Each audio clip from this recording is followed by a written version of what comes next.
Hello! Welcome to our driver training.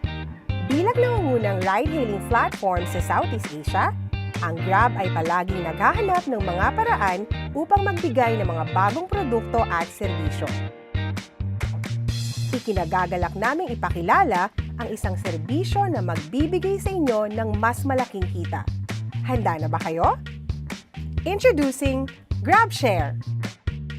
Ang GrabShare ay isang carpooling service na nagpapahintulot sa mga pasahero upang i-share sa iba ang trip, ang pamasahe, at kung saan ang driver ay makakakuha ng mas malaking kita sa nasabing trip.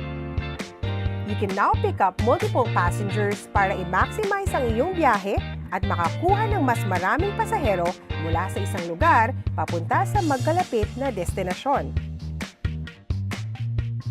Paano naiiba ang GrabShare kumpara sa GrabCar? Ang GrabShare ay nagpapahintulot sa inyo na tumanggap ng dalawang magkahiwalay na bookings patungo sa parehong direksyon at sa parehong oras. Samantalang sa GrabCar, isang booking lamang ang maaaring maisakay kada transaksyon.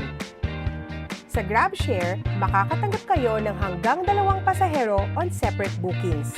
Sa GrabCar naman, makakapagsakay kayo ng hanggang 4 na pasahero sa isang booking lamang. Ano ang benepisyo ng GrabShare sa inyo? Paano nito mapapalaki ang inyong kita?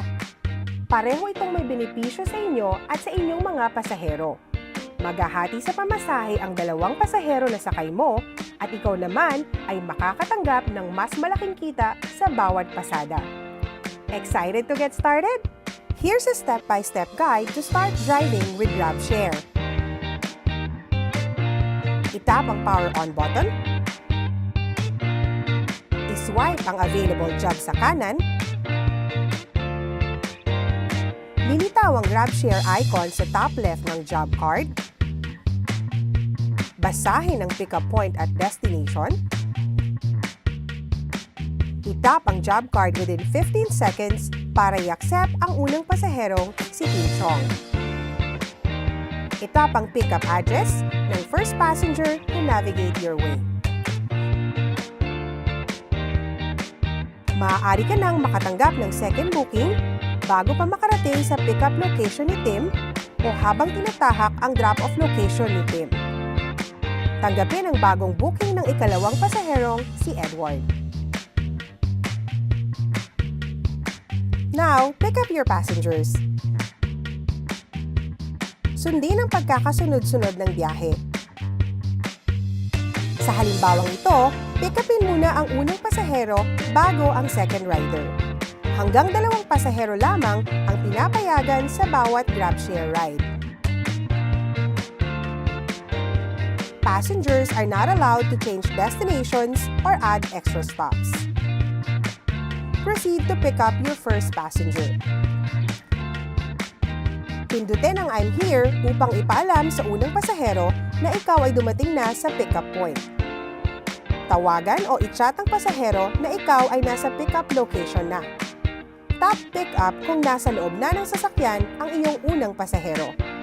Kasunod na puntahan ang pickup point ng pangalawang rider. Pindutin ang I'm here upang ipaalam sa pangalawang rider na ikaw ay dumating na sa pickup location. Tap pickup kung nasa loob na ng sasakyan ang pangalawang pasahero. Dropping off passengers. Ipaalam sa mga pasahero kung sino ang unang ihahatid. Sundin ang pagkakasunod-sunod ng trip ayon sa app display. In this example, ang unang ihahatid ay si Tim. Pindutin ang drop-off kung narating na ang destinasyon ni Tim. Sa pagbibigay ng resibo, kung walang dapat i-edit, pindutin lamang ang proceed at send.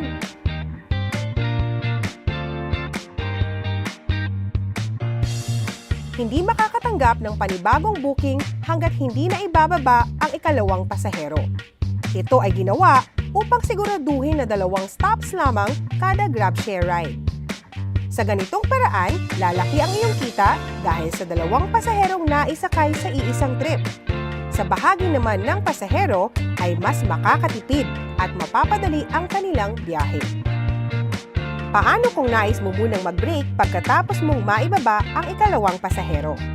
I-swipe lamang pakaliwa ang Available for Job button. You will stop receiving new bookings. I-tap ang drop-off pagdating sa destination ni Edward. Pindutin ang Proceed, then Send once fares and tolls are calculated.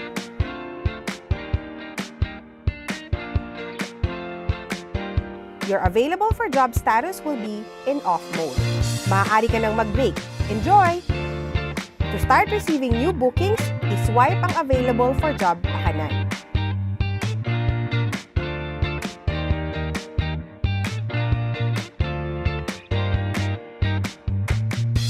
I-swipe ang Available for Job pakaliwa kung hindi pa ready mag-accept ng next booking para hindi bumaba ang iyong acceptance rating. Hindi nakahiwalay ang acceptance rating, cancellation, at star rating para sa mga GrabShare transaction.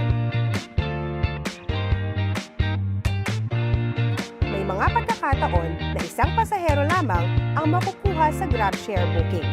Kompletuhin lamang ang trip as usual. We found a match! Unang sunduin ang passenger A, kasunod ang passenger B. I-drop off ang passenger A, kasunod na ibaba ang passenger B. May mga pagkakataon na mauunang bumaba ang passenger B kaysa sa passenger A.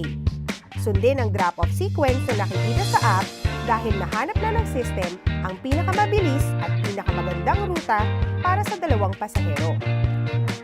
Mag-ingat sa pagmamaneho at magbigay ng magandang serbisyo. Laging sundin ang mga panuntunan ng Grab. With GrabShare, always remind your passenger na maaaring may sumakay pa na isang pasahero.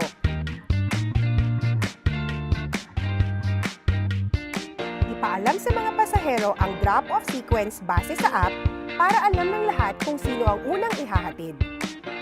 Paano hahatiin kung may toll fee? Here are some possible scenarios. If the ride is unmatched, ang buong trip kasama ang toll ay babayaran ng pasahero. If the ride is matched, i-divide sa dalawang pasahero ang toll fee. At dyan nagtatapos ang introduction to GrabShare. We hope you are excited as we are about this new service. Happy driving!